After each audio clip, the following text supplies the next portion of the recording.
UFC 321. These are the full card predictions and the betting breakdown. I'm looking forward to talking about each of the matchups on this card. So make sure you guys smash that like button. If you're new to the channel, subscribe. Turn the post notifications on. Make sure you share the video too.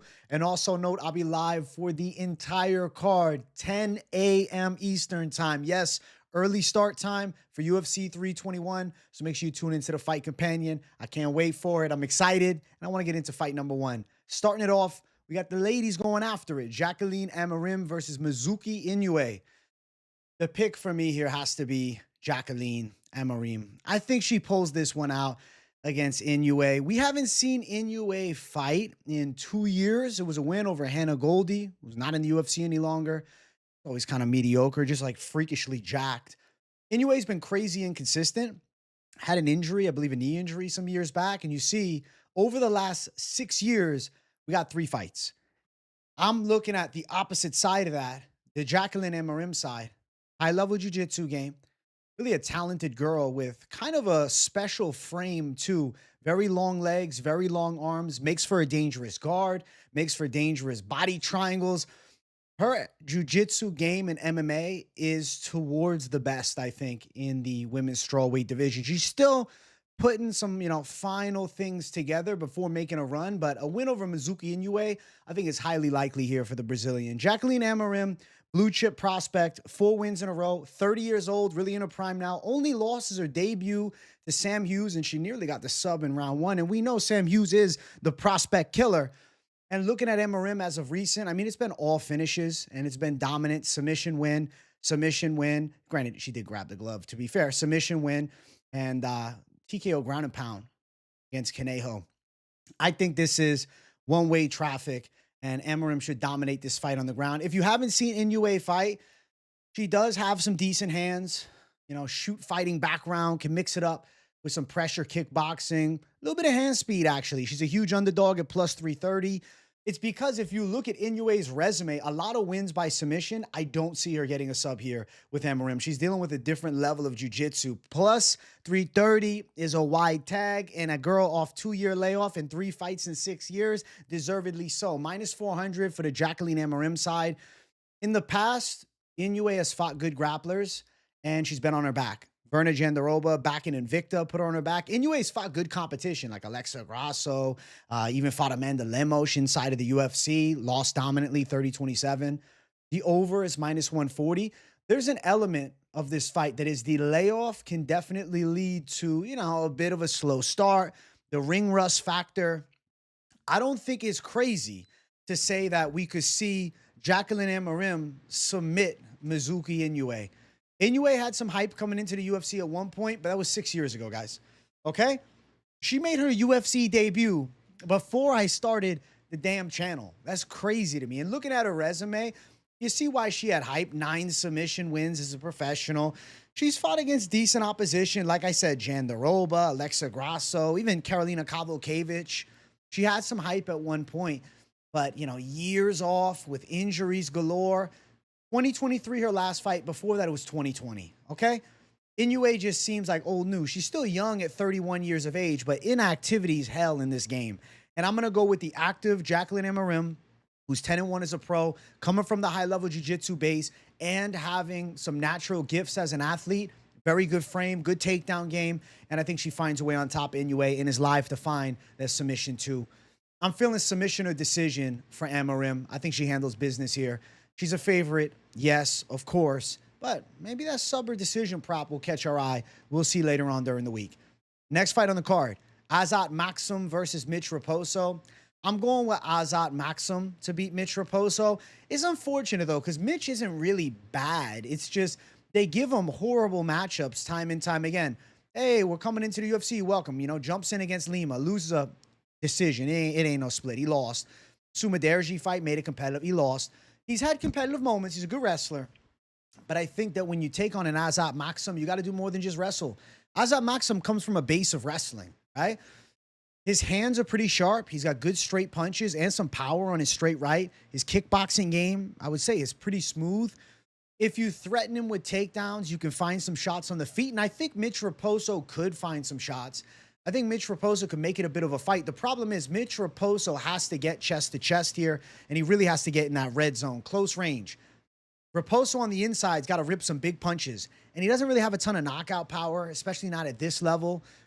Okay, flurrying combos, decent little right hook that he'll rip over the top, and he's got a little sting in the left, and he'll string them together fairly well. But Azat is going to be getting to the target more often with the straight punches. I see Azat landing straight shots down the line. I could see him working from range. I see them tying up. I think Azat could surprise Mitch Raposo with a trip or a throw and find himself in top position.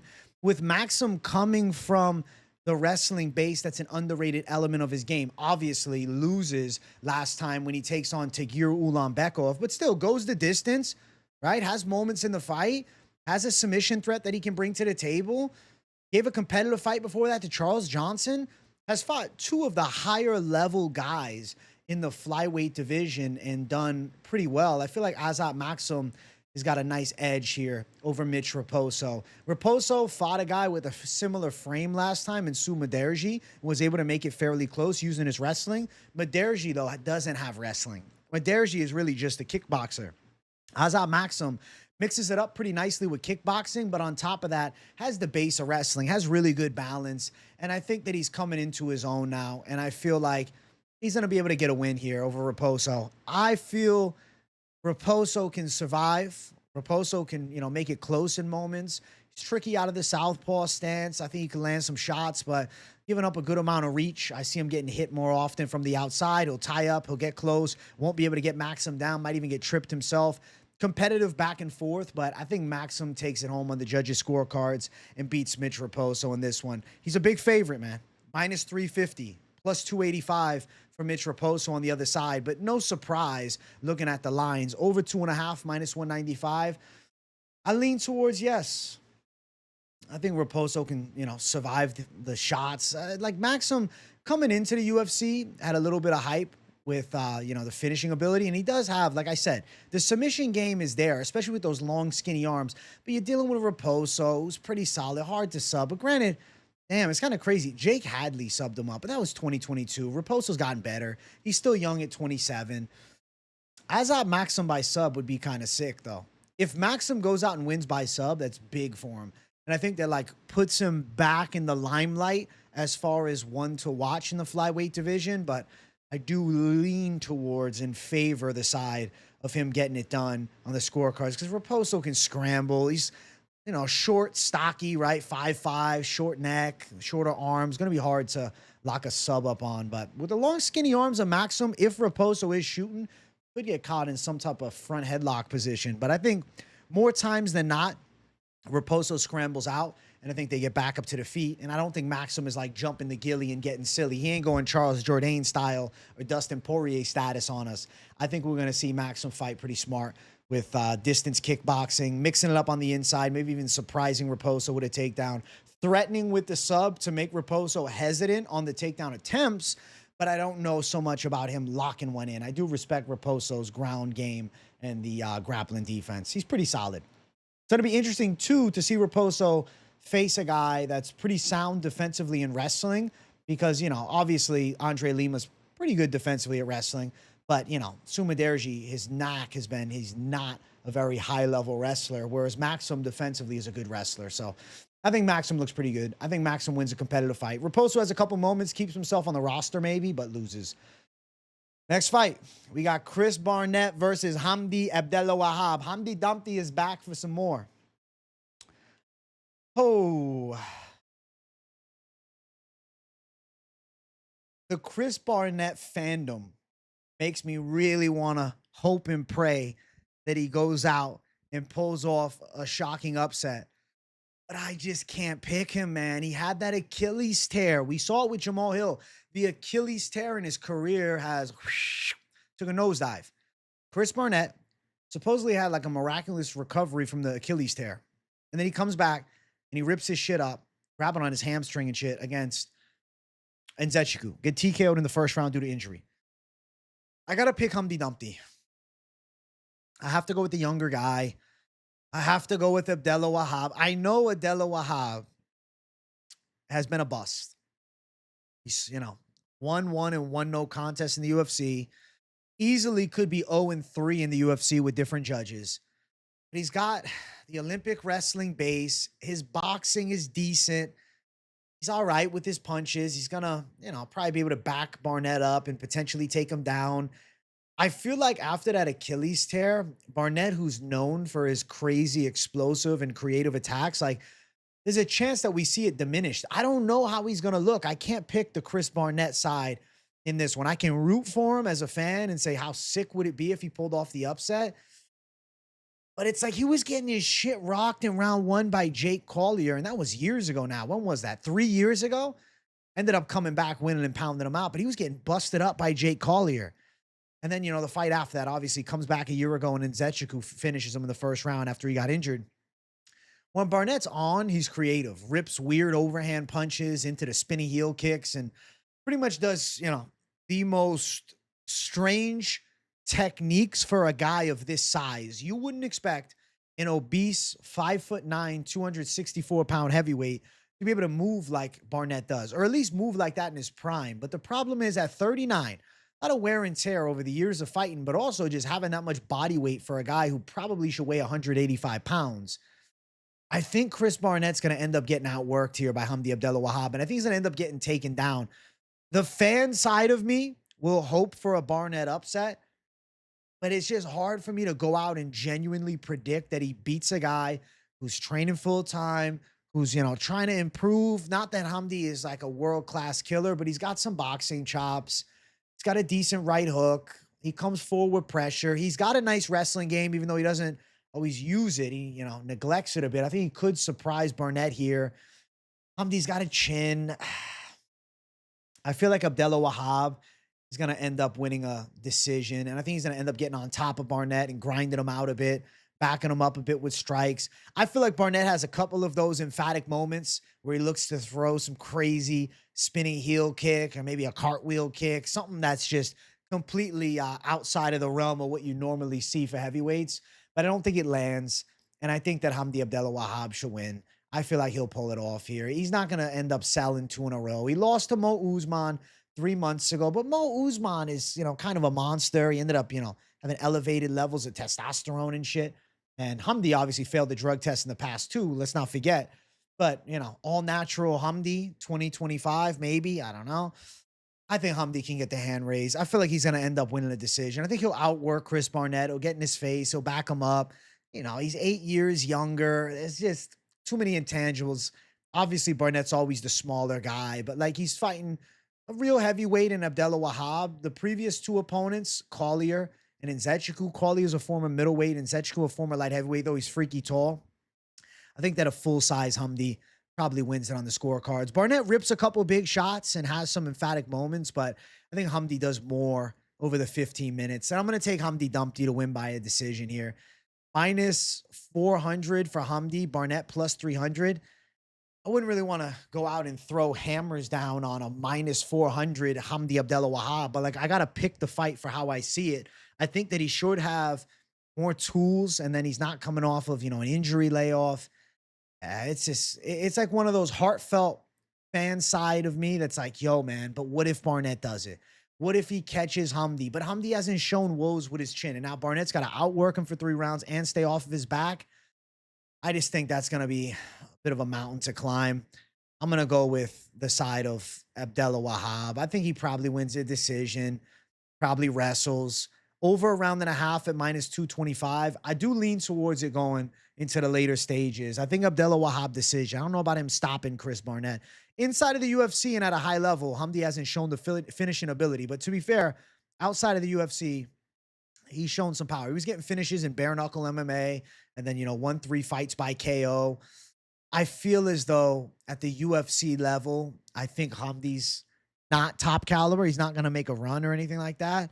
But getting past an aging Chris Barnett with, a formerly torn Achilles, it seems like a matter of time before Barnett takes a loss to somebody in the back end. So I'm going to go Hamdi Dumpty to pull this one off, unfortunately. Next one, we're on Jose Delgado versus Nathaniel Wood.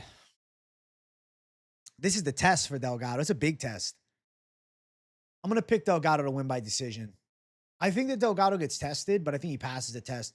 I was really trying to find a way that Nathaniel Wood wins.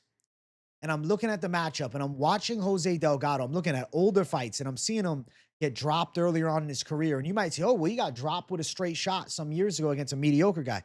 Yeah, but his recovery was sick and then he beat the fuck out of that guy. Like, he has a good chin. He's got good recovery.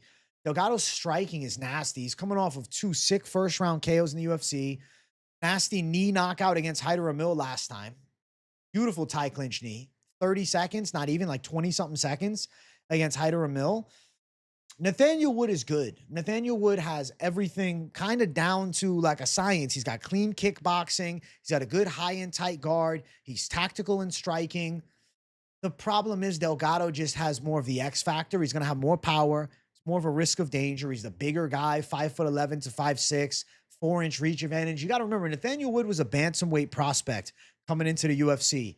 Moved up to 145, and he's had a lot of success. The Muhammad Naimov fight took an L, but to be fair, Naimov was cheating a bit. Still, though, very competitive with Naimov. Did get out grappled a bit by Naimov. Ended up losing regardless of the controversy. Then beats Daniel Pineda. And, you know, it's a Pineda who's all guns blazing action, but it's a Pineda that's past his prime. And still, Pineda found his way on top and had a couple moments. Beat Morgan Charrier, dropped him bad last time. Nathaniel Wood looked sensational against Charrier. But again, it's Morgan Charrier. You know, he's a smaller featherweight. When you go out and fight a larger featherweight, it's not like Delgado's the tallest guy in the weight class, but 5'11", the decent reach, nasty kickboxing from the outside, clean striking and range, power. He's got good tie clinch, knees and elbows. He's got a good ground game. The Benson Henderson prospect, so the wrestling tutelage is definitely there. I see Delgado is too much for Wood. I can see Wood landing some shots. I can see round 2 coming.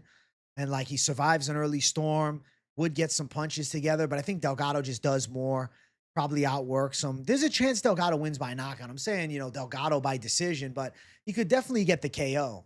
Beating Nathaniel Wood by KO would definitely skyrocket the stock because Nathaniel Wood has been notoriously hard to finish in his UFC career, and he's good everywhere. I look at Nathaniel Wood and I'm like, he's kind of like a perfect guy to patent what like a high-level martial artist in every area is.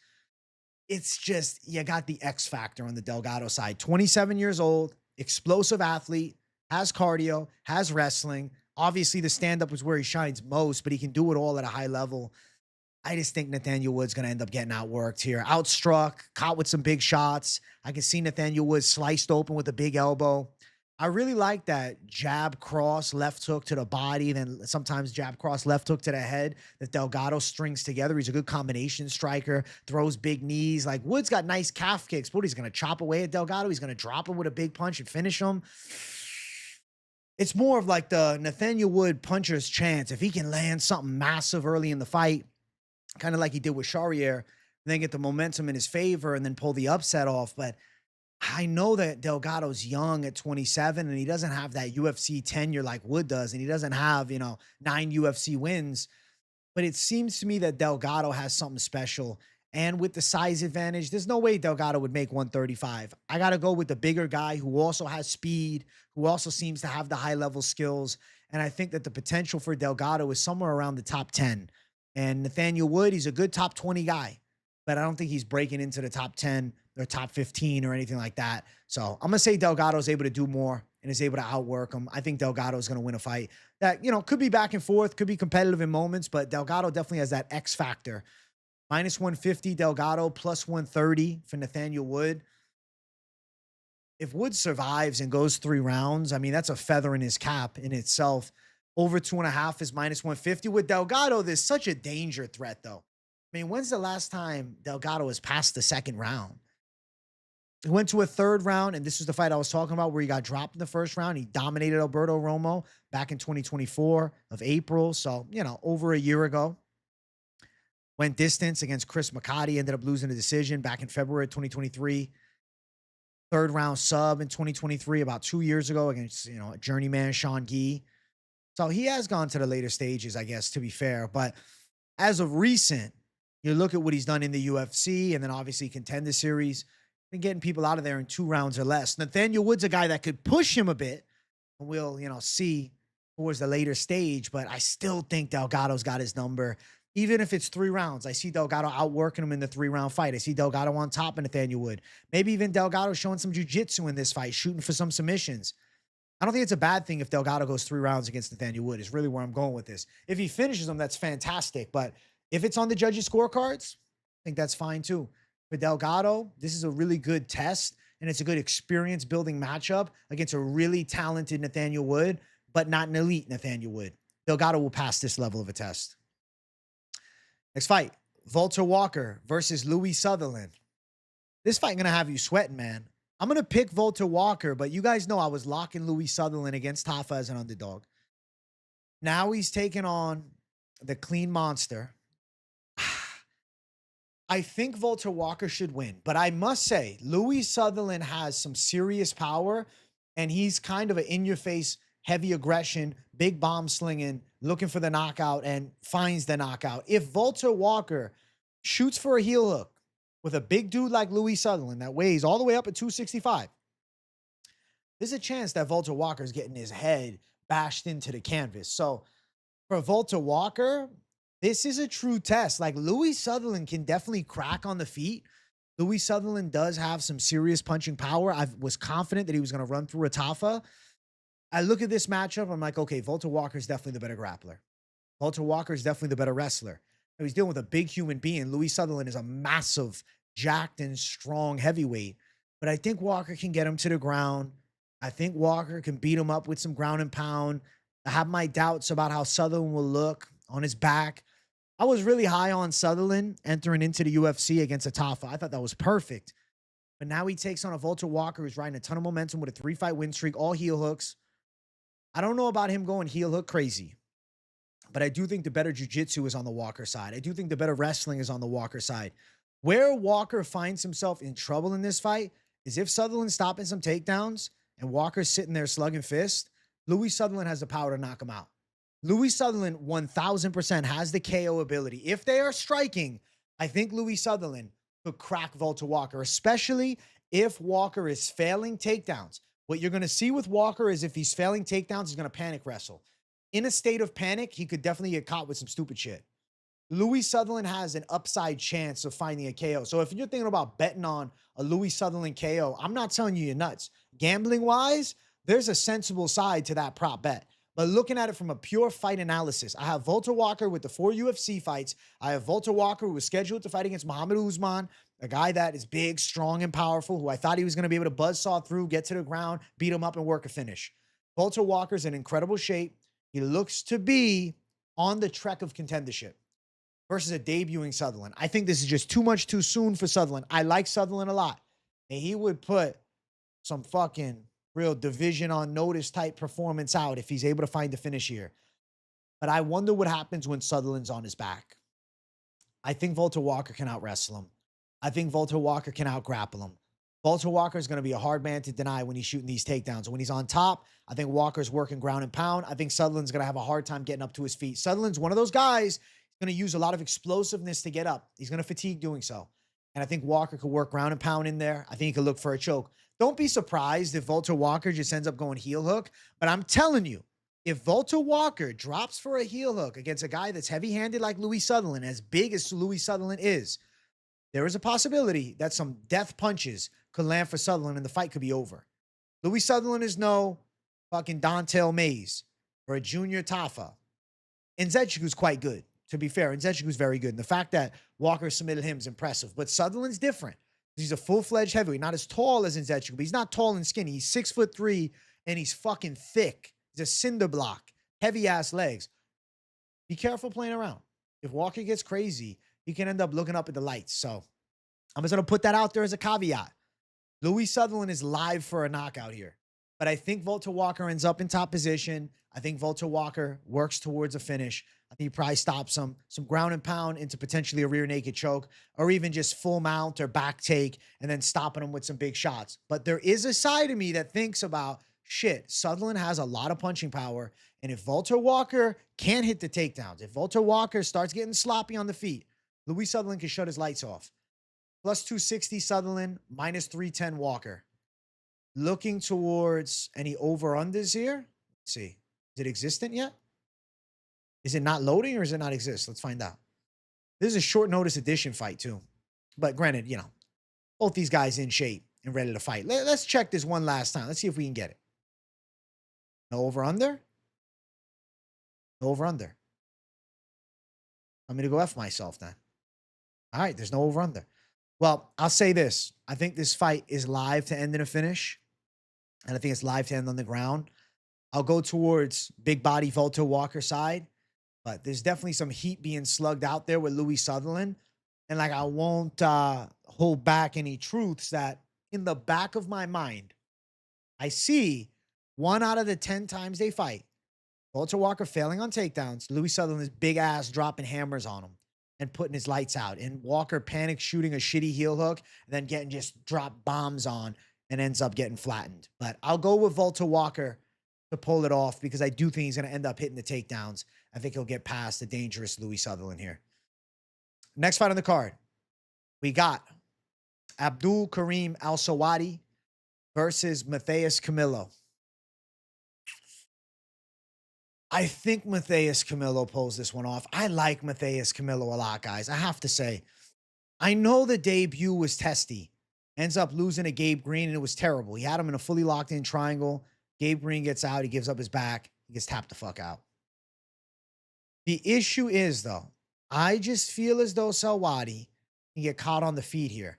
Selwady has pretty powerful punches, good overhand right, good chaotic blitzes with strikes, nasty low kicks, and decent wrestling chops as well. Now, Camilo has that power Muay Thai stance. He's more accurate. Camilo's definitely a slicker striker, and I think he's the more powerful puncher and kicker between the two of them with more explosive power. But I will say, Al-Selwady looking to wrestle. Things could get tested. We're going to find out what Camilo's made of for sure. Obviously, there's relative doubt. After that debut, triangle it up, Gabe Green, and then Gabe Green fights out and strangles him. But I don't know. I still think Camilo's got some upside here. Al-Selwady was knocked out a year and 7 months ago against Loic Rajabov, clipped with a big right hand over the top, put out. It was a competitive fight. He took the second round. He had some moments against Loic. This is a different beast, though. This is like a hyper-talented prospect. Camilo may have sold that debut, but I think that in this second fight here, he's going to have his footing. He's coming in with more confidence. You look at Al-Selwady's game, and you can break it down. It's a little bit simpler. It's power punches into dominance in wrestling, positional control, and ground and pound. Gabe Green had that awkward X factor. He was fighting up at welterweight. He showed up in the best shape of his life, and I think Camilo overlooked Gabe Green. He's not going to be overlooking Al-Selwady in that same way. Al-Selwady, listen, you got to put a lot of respect on his name. Dominated George Hardwick when Hardwick had hype 2 years ago on Contender Series. Pulled that one off. And it was impressive. It was an impressive result. But I feel as though Camilo's power, his overhands, actually, I like the way he rips an overhand. I like the way he throws heavy kicks. I like his Muay Thai game. I like his jiu-jitsu threat. I feel like he can work towards a sub. I think he can beat Al-Selwady. I know Al-Selwady's going to be looking to pressure wrestle, looking to back him up, looking to break him. But I think Camilo can shock Al-Selwady here. I think there's a chance Camilo gets a finish. I like Matheus Camilo. At 24 years old, he's still a blue chip prospect. It was a rough loss last time out against Gabe Green, but I think that he can show out this time. I don't see him going 0-2 to start the UFC career. I think Camilo's got some potential. I'm going to pick Camilo to win. I think that Al-Selwady is not a crazy pick on the opposite side, but I think Matheus Camilo's a dangerous Brazilian with a lot of potential, with nasty Muay Thai, with really good jiu-jitsu. I feel like he's ready this time. Plus 100 for Camilo, minus 120 for Al-Selwady. I'm going to go with the Camilo side. Let's see here. Over 2.5, minus 120. Fuck the over-unders. I think that Camilo pulls out a win. I think he finds it. He doesn't pull out of the fight. I think he pulls out a win. Thinking about his jiu-jitsu. I'm thinking about Al-Selwady. It's like, Loic Rajabov, what does that loss mean, too, at this modern time of the game, right? Loic is not in some great position. And then a George Hardwick win. I mean, shit, he lost to Samuel Souza. What does that win really mean now? Been some dominant performances outside of the UFC. But I got the 24-year-old prospect with a ton of upside versus the 30-year-old prospect with less upside. I'm going to believe that the 24-year-old, Matheus Camilo, can live up to expectation. And I think Camilo bounces back here. I'm going bounce back side. I'm going Camilo for the W. Next fight on the card. Matheus Rębecki versus Ľudovít Klein. I'm going Ľudovít Klein. I can't pick Matheus Rębecki after 2.5 months ago going tooth and nail in a fucking violent war where he was busted wide open against Chris Duncan. I think this is way too soon for a turnaround. I have to say, I think it's a mistake. I think he's being mismanaged. I get it. Rębecki in a big spot is must-see TV, and he's an awesome guy to have on the card because he always brings fun fights.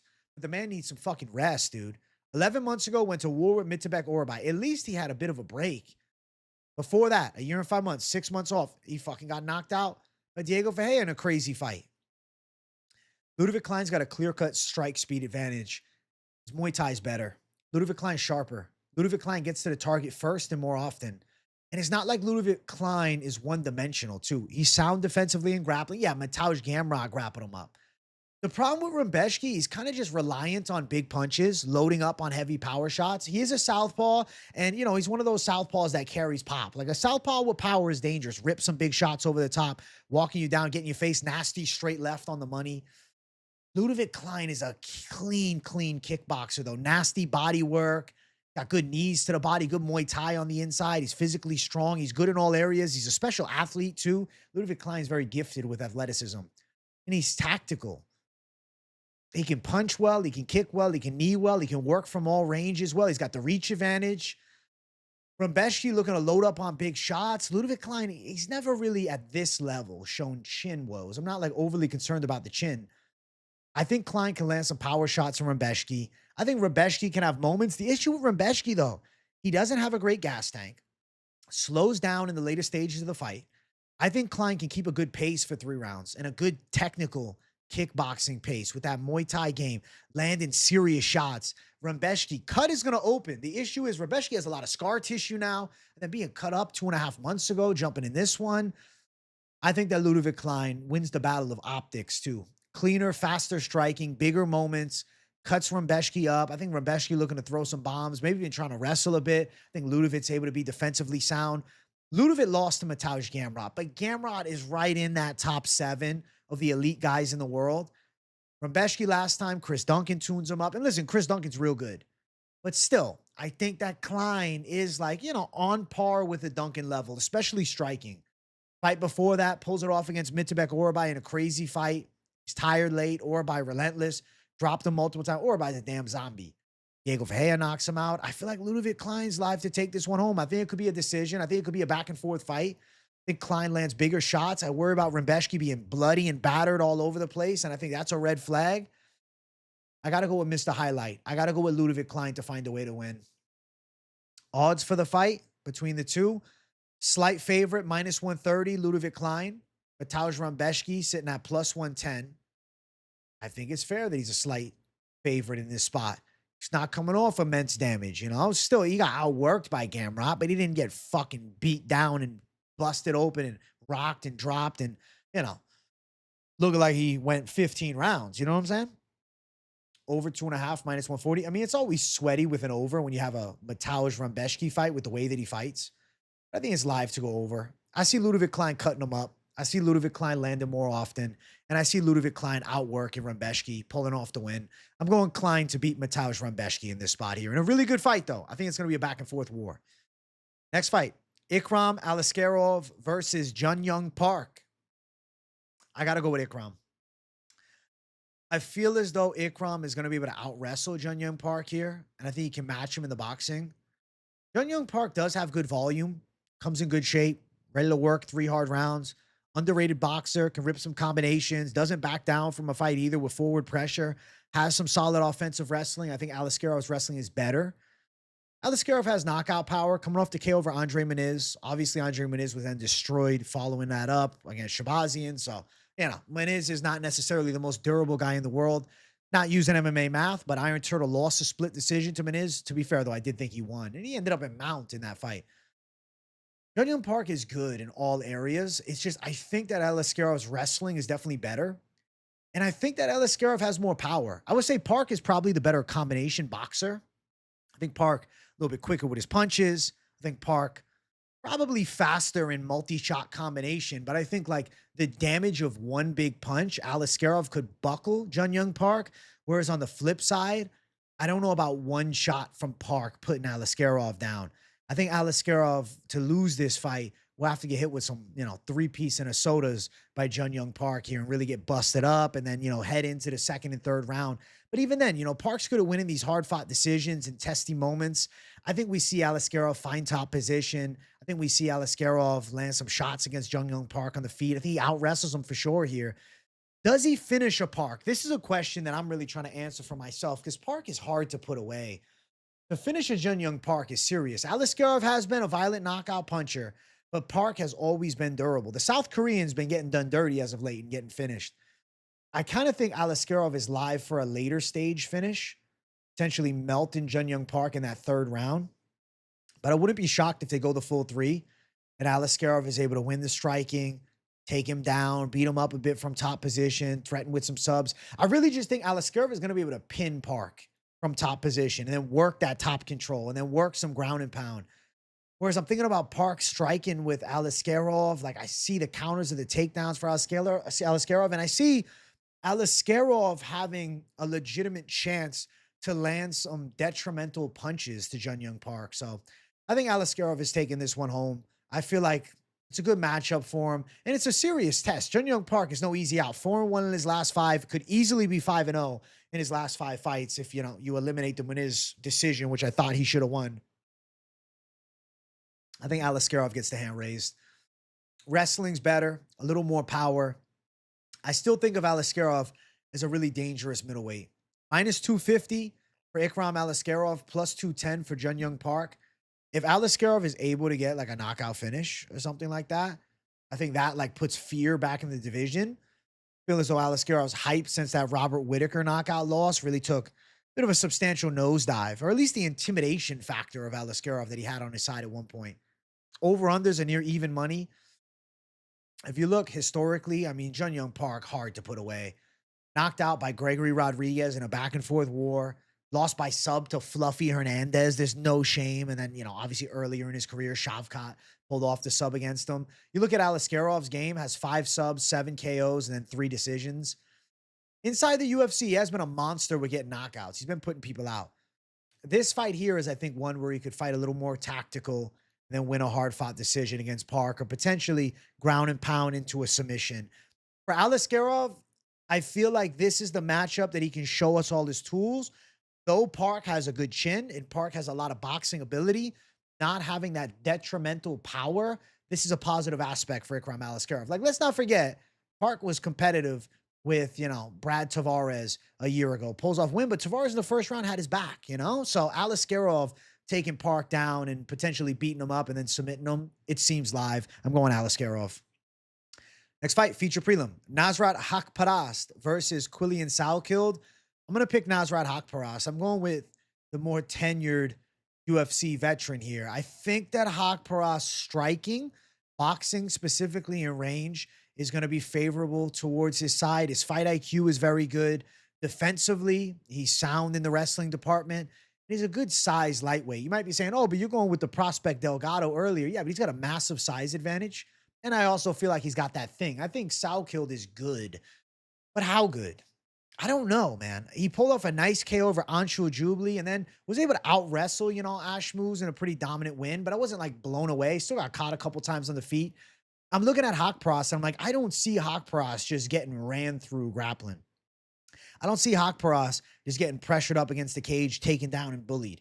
I see Haqparast fighting off takedowns. I see Haqparast ripping multi-shot combinations. I see Salkeld's chin getting tested a bit here because Haqparast is definitely going to be landing some clean shots.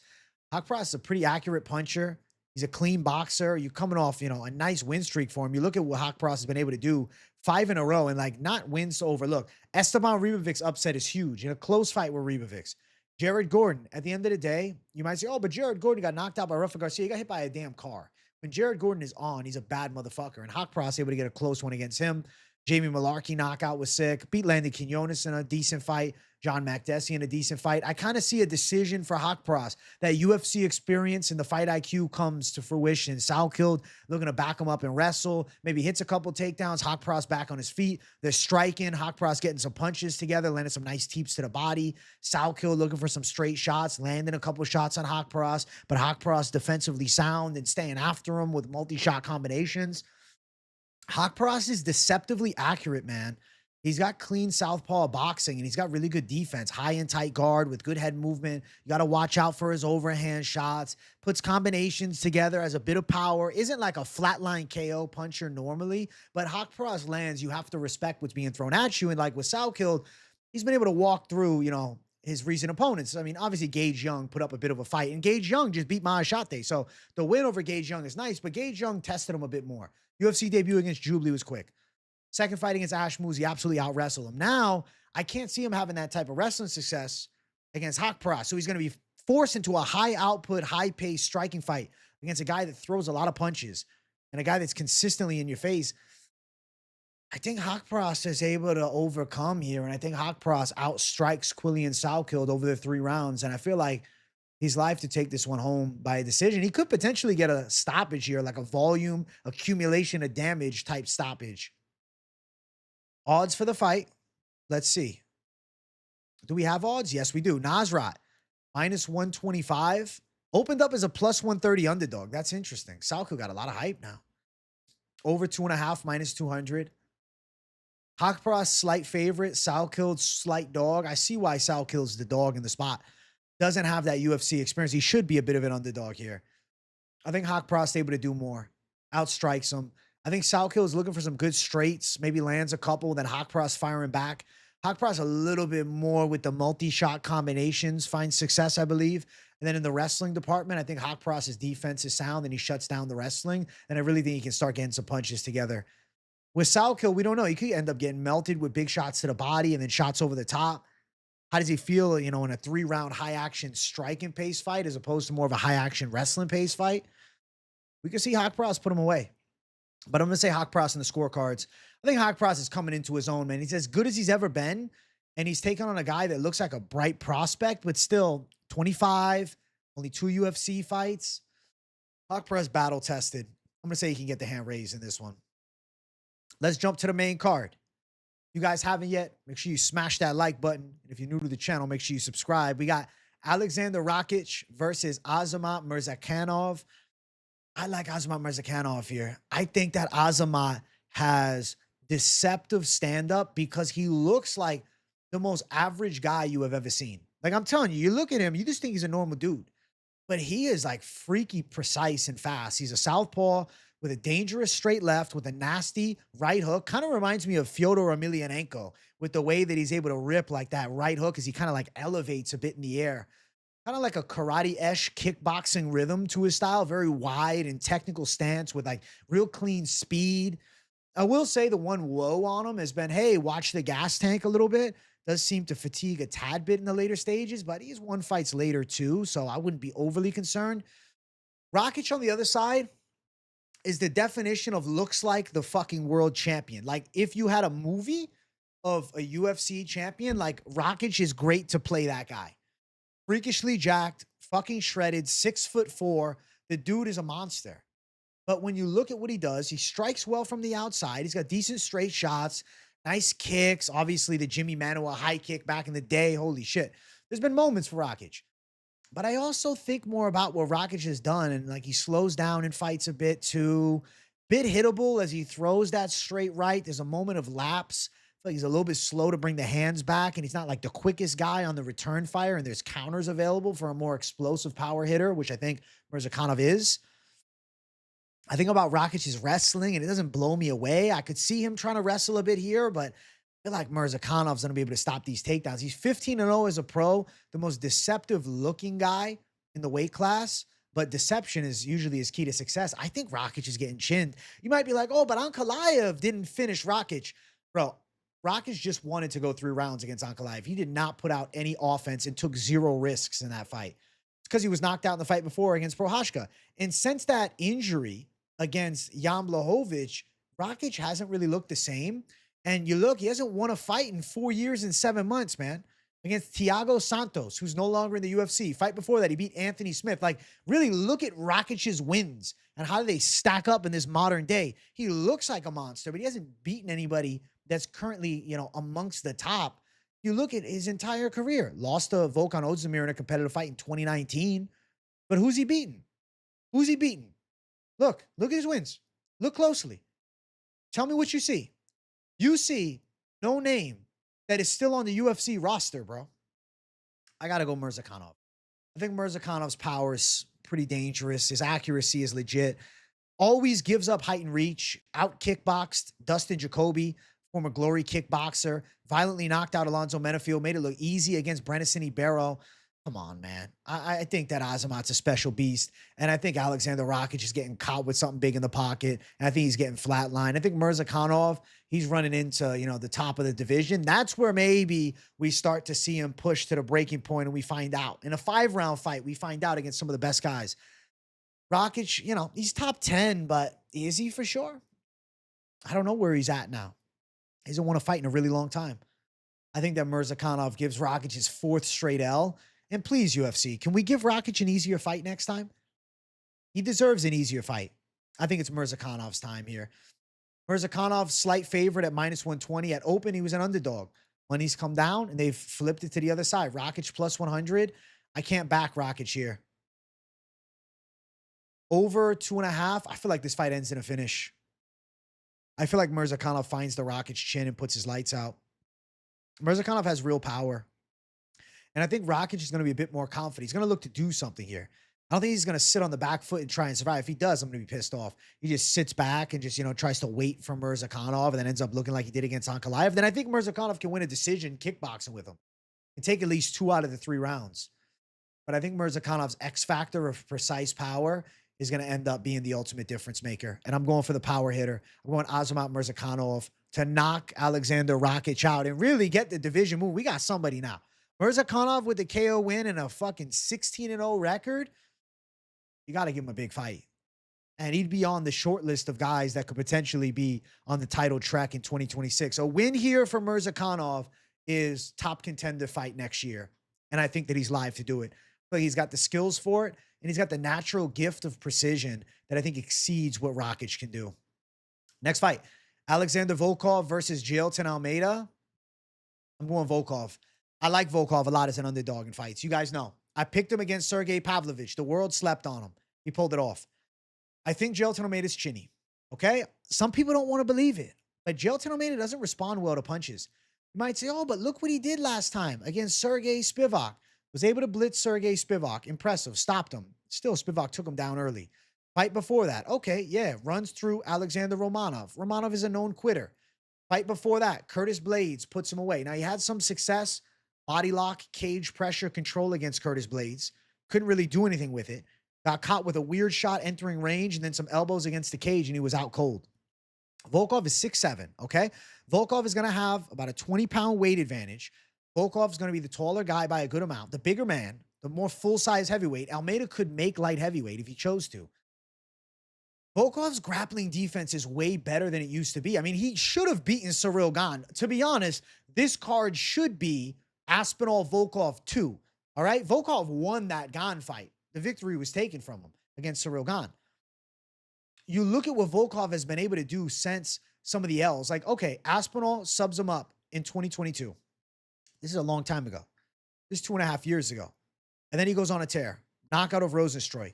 Destruction of Romanov. And that's when Romanov was looking like a monster, okay? Barely lost, the Tybura fight. But still, Romanov looked like a monster at that time. Tai Tuivasa ends up subbing him. And looking at the Sergey Pavlovich fight, able to out-kickbox the most, scary puncher outside of Tom Aspinall in the damn division. And then the controversial loss to Ciryl Gane in the rematch. I think Jailton Almeida is going to get melted with shots here.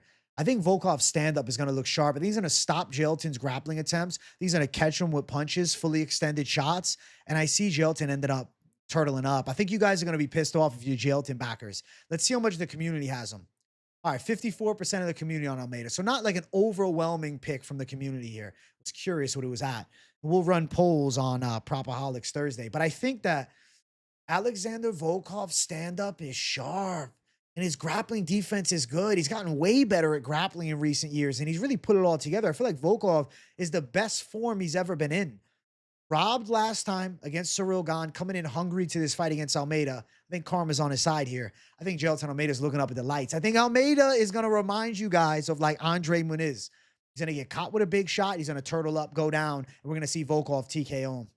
I think Volkov's being slept on. He's been doing this for a damn long time. His grappling defense is always sound. As good as Jailton Almeida's grappling is, he's not an elite level wrestler. He's got good trips and takedowns, sure. And he's good at top position, but he hasn't fought a big beast like Volkov. He hasn't fought an Alexander Volkov. This is a different level that he's about to face off against. And I think we're going to see Volkov put the lights out of Jailton Almeida and KO him. Volkov, a plus 190 dog. The line's open at plus 210. They got a little closer, and then they started to flip the other side. Jailton's sitting at minus 225 is the favorite. I think Volkov's knocking him out. Under a round and a half, plus 125. I think this fight is live to end within the first 2 rounds. I'm going Volkov by KO. I think Volkov finds the damn chin. We hear that sweet chin music. Jailton Almeida knocked out, looking up at the lights. Alexander Volkov then putting himself in line to challenge for the world title later on next year, because I think it just makes sense. I like the matchup for Volkov. Almeida's striking is very chaotic and reactive. Like the way he throws his punches is like wild shit. And sure, he caught Pavlovich, but Pavlovich melts in fights. He gets tired. He gets wilted. Volkov is a world-class contender, and he's been doing this forever. I think it's time Volkov has a little luck on his side, and I'm feeling the Volkov knockout pick here. I'm going with the underdog on the main card. I'm going Alexander Volkov to sleep Jailton Almeida and become the #1 contender and prove that Almeida's chin's a little testy and Volkov's skills are well-rounded. The better striker is Volkov. Defensively, Volkov can grapple. I get it. The Aspinall fight was picture perfect. That was a long time ago. It's a Volkov 2.0. And I think Volkov 2.0 is shutting off Jailton here in this spot. Next fight, feature fight. Umar Nurmagomedov versus Mario Bautista. I'm going Umar Nurmagomedov. I think Umar can outwork Mario for sure. Kickboxing of Umar sharp. Stand-up game is, towards, the better half. Better half, honestly. Fuck that. I was going to say better half of the division. I meant better half of really the top 5. Like, Umar Nurmagomedov has legit stand-up. A good long jab, snapping body kicks, light rhythm and bounce in his movements. He's a sharp striker. On top of that, he has the, Dagestani grappling base, being a cousin of Khabib Nurmagomedov. Mario Bautista's coming off the win over Patchy Mix, which at the time seemed to mean so much. But after Patchy sold against, Jacob Viklox, a couple weeks ago, what does that win mean? And then fight before that, Bautista was gifted the decision against Jose Aldo. Umar Nurmagomedov gave Merab the toughest fight of his championship run. Umar is the one guy that can match Merab in grappling and exceed the game in stand-up. It's just where he ended up getting beaten was the cardio element of the fight. Looked really good in the first 2 rounds, and this is a 3-round fight here. So I think this is, kind of picture-perfect comeback fight for Umar. I think Umar is shutting Mario Bautista down. I think he's outstriking him. I think he's dealing with the pressure. I think Bautista's going to be looking to back Umar up. I think Umar holds his ground, finds good technical shots. I think he potentially takes Mario Bautista down and really makes a statement, working some elbows from top. I think Bautista is going to get outworked in all areas. I think Umar is able to, tune him up pretty nicely. Does Umar shut him off? I feel like Umar's going to get it on the cards. I think Umar's going to fight smart. I think Umar's going to tactically out-kickbox Bautista and time takedowns as need be. I think Umar finds success from top position. I think that Mario Bautista is definitely a force to be reckoned with for the top 10 of bantamweight, but not Umar. Umar's #2. I think Umar's the only guy that I really could say confidently could beat Merab at some point, and he's only 29. Umar's really just hitting his stride now. The fight against Merab was 9 months ago. 9 months in the training room, putting things together, watching Merab succeed and thinking, look at how he's running through everybody else. Come on, man. Umar Nurmagomedov is that guy. Umar is right there. Umar with the win here, and he's back on the title trek. And Umar Merab rematch is sensational. Who doesn't want to see it? Because Umar really is the one guy that can potentially beat Merab if he can deal with the gas tank factor. Now, of course, we're probably not going to find out in a 3-round fight if the gas tank is ready for a Merab in a 5-rounder. But I do definitely feel that Umar handles Mario Bautista in this spot here. Umar's a big favorite, around -610. He should be a lock on this card. Bautista plus 460. I don't see the Bautista dog side coming through.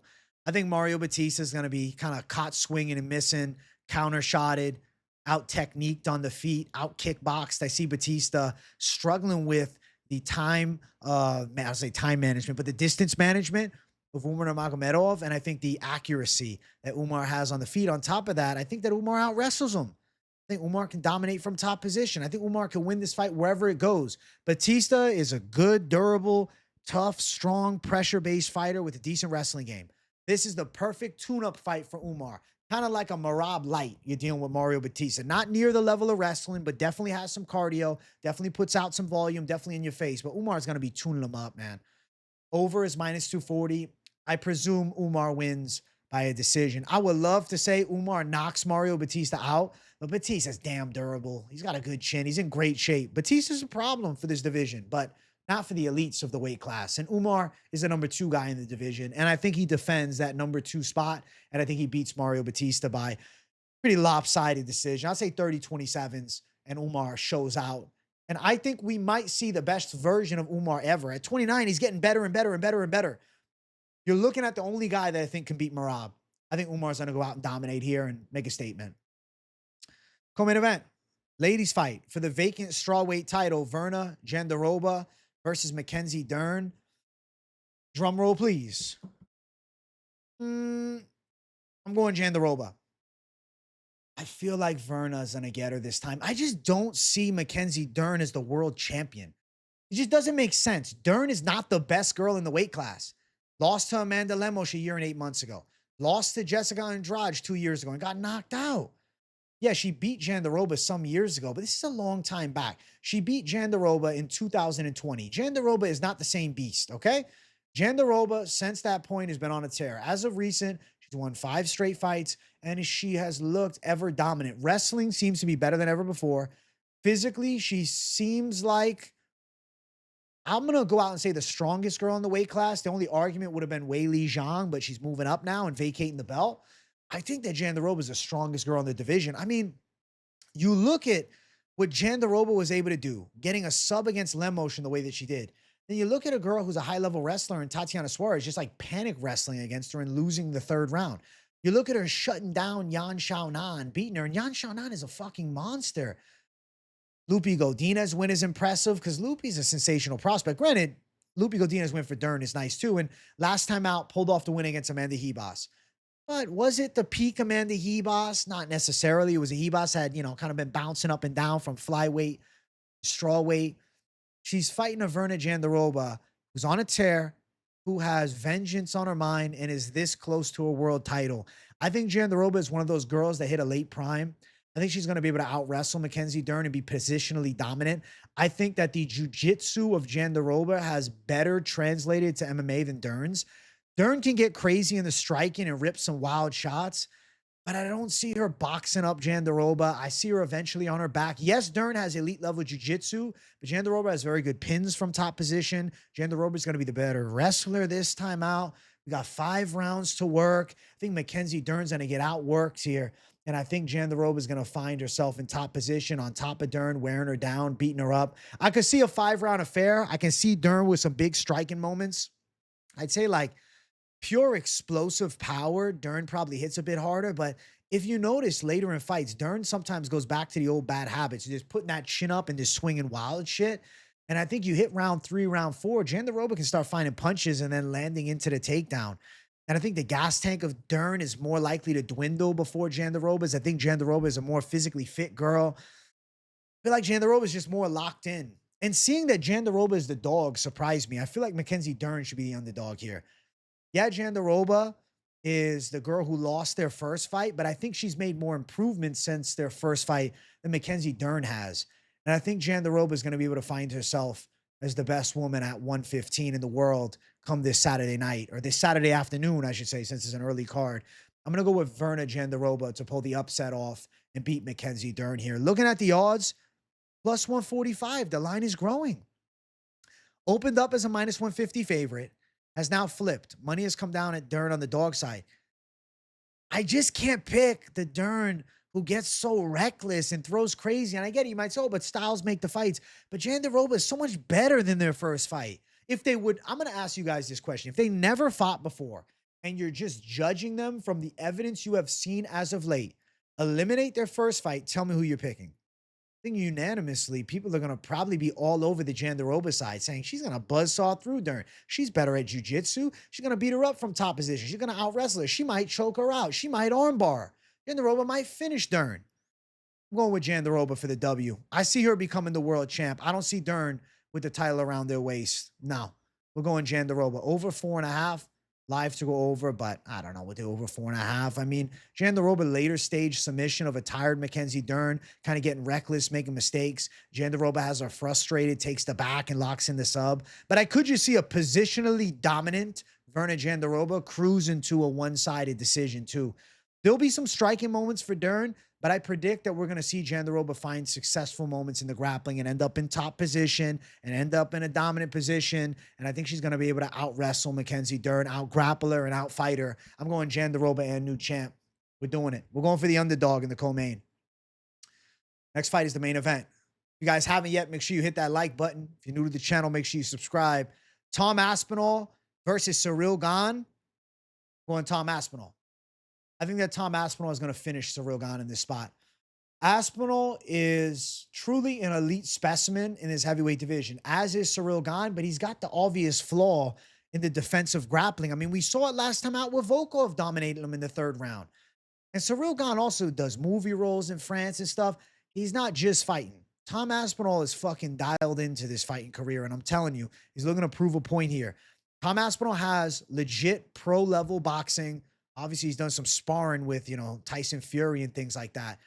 Tom Aspinall's hands are serious. And if Cyril Gane's mixing it up on the feet, yeah, from kicking range, I could see some teeps to the body, some oblique kicks, some side kicks. But as they get into boxing range, Aspinall could club Cyril Gane with some serious power punches. Aspinall has truly one of the freakish abilities to close that gap at an elite rate and land serious power shots. That right hand of Aspinall needs to be watched, because Cyril Gane at times gets a little overzealous, and I could see him getting clipped with the right hand as Aspinall enters range and Gane looks to pull out with the hands down.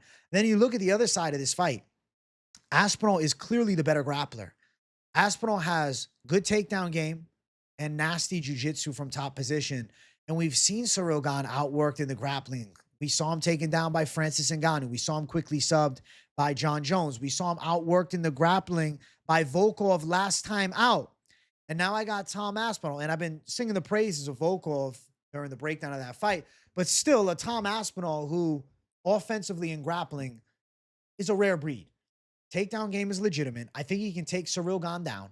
I think Tom Aspinall from top position can find success with ground and pound strikes. I think he can work towards a submission here. I can see Cyril Gane melting under the pressure. He's done it before.